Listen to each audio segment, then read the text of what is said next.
Soil conservation. The formation of a layer of soil that is 1 centimeter thick takes more than 100 years. Just to form a layer of soil which is 1 centimeter thick, do you know it takes nearly 100 years? But it can get eroded within few years. But that layer of soil, that is 1 centimeter thick layer of soil, to get lost, it requires very few years. It is therefore important to protect soil from erosion. So that is the reason why we need to protect soil from erosion. The protection of soil against erosion is called soil conservation. The different steps that we take to protect the soil mainly from erosion, so that is called soil conservation. The first method, afforestation. Planting trees or afforestation is very effective in preventing soil erosion, especially in hilly areas. Planting trees is called afforestation. Okay, planting trees, growing trees and making a forest like. So that is actually called afforestation. Do you know afforestation is very effective in preventing soil erosion, especially in hilly areas. Grass grown on slopes prevents soil erosion caused by water flowing down the slopes. Usually in the hilly areas or regions, when it rains, water will flow downhill. Water will flow in a slope in a good speed. At that time there is very high possibility it can carry the soil, especially top layer of soil. If there is grass present, or if there are certain plants or trees which can grow in the hilly places, so the roots of the grass and those plants or trees will hold the soil particles tightly. So they will not allow the soil particles to be lost even in rainy season due to fast flowing water. A small percentage may be lost, but not much. So when trees or plants or grass are present in that region. Next, soil cover.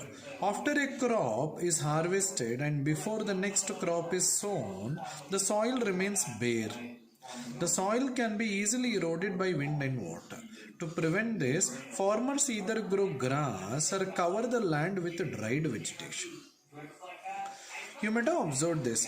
Usually after a harvest is been done, even it can be like in the paddy field also, they cover that particular soil with a dried vegetation. So that is actually called a soil cover. Do you know why they do that? So usually after the harvesting is done, until we grow the next crop, the soil remains bare. Bare means it is exposed to wind and water.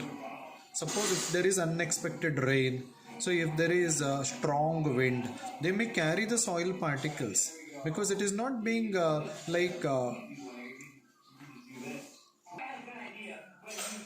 covered or held by the roots of the plants. For that reason, to prevent this, usually farmers will grow grass. The roots of the grass will hold the soil particle tightly, as well as they will not allow the soil particles to be lost that easily through wind. Or they cover the land with a dried vegetation. So this method is called as soil cover. Growing grass or covering the land with dried vegetation to prevent soil erosion. Shelter belts. Growing hedges or trees along the edges of farmland as wind breakers reduces soil erosion by reducing the speed of wind. Growing hedges. Hedge means a fence or boundary consisting of small trees or shrubs. Shrub means average sized plant, or small trees or shrubs are actually grown at the edge of that particular land. Okay, so that they can avoid the wind speed. So they will also help in holding the soil particles with their roots, so that soil is not lost from that particular land. So growing hedges are trees along the edges of the farmland as wind breakers. So mainly they reduce the speed of the wind. So this will reduce soil erosion by reducing the speed of the wind. So this is called shelter belts. Next, terrace forming. Along the slope of hills, forming is done by cutting steps in the slopes. You can see this in the slope of the hills. This is called terrace forming. So they make steps, step by step they actually make. This reduces the speed of water as it flows down, thus reducing soil erosion. So especially this terrace forming, step by step the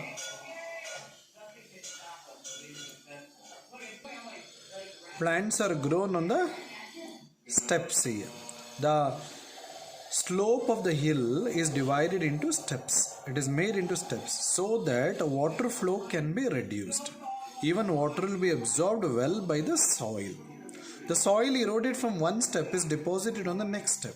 So this further reduces loss of soil. Suppose if the water actually flows from the top, if it carries the soil, so that soil will be deposited on the next step, like that. So indirectly the loss of soil, so due to flowing water in the hilly region, for some extent can be reduced through terrace forming. So this is the best method of cultivating or growing plants, especially in hilly areas, terrace forming. The last one method is building embankments. Rivers constantly erode the soil on their banks. Strong embankments of rocks and soil, also called bunds, built along the banks prevent this.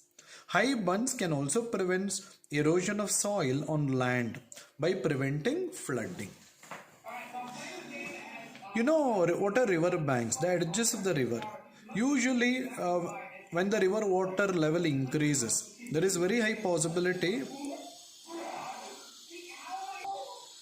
they will carry the soil present on the edges along with them. So embankment are bunds. Okay, usually they are made up of rocks and soil. You can have a look at here. So embankment are bunds which is actually made with the help of rocks and soil. Even at the seashore also they actually place huge rocks and all. So mainly to prevent the erosion of soil from the edges. High bunds will prevent erosion of soil on land by preventing flooding. So especially certain bunds will be like what is still higher, so that they also avoid flooding of water to the areas where human occupation is there. So these are the different methods or steps so that can be practiced so that we can conserve soil or we can prevent soil erosion. Let me summarize the points what you learned in this chapter. Soil is formed by the breaking down of rocks into small pieces. The process of wind or flowing water carrying away soil is known as soil erosion. Deforestation, farming and overgrazing increases soil erosion. The protection of soil from getting eroded is called soil conservation. Soil can be conserved by afforestation, providing soil cover, growing shelter belts, by terrace forming on hill slopes and by building embankments. All these points we have studied in this chapter.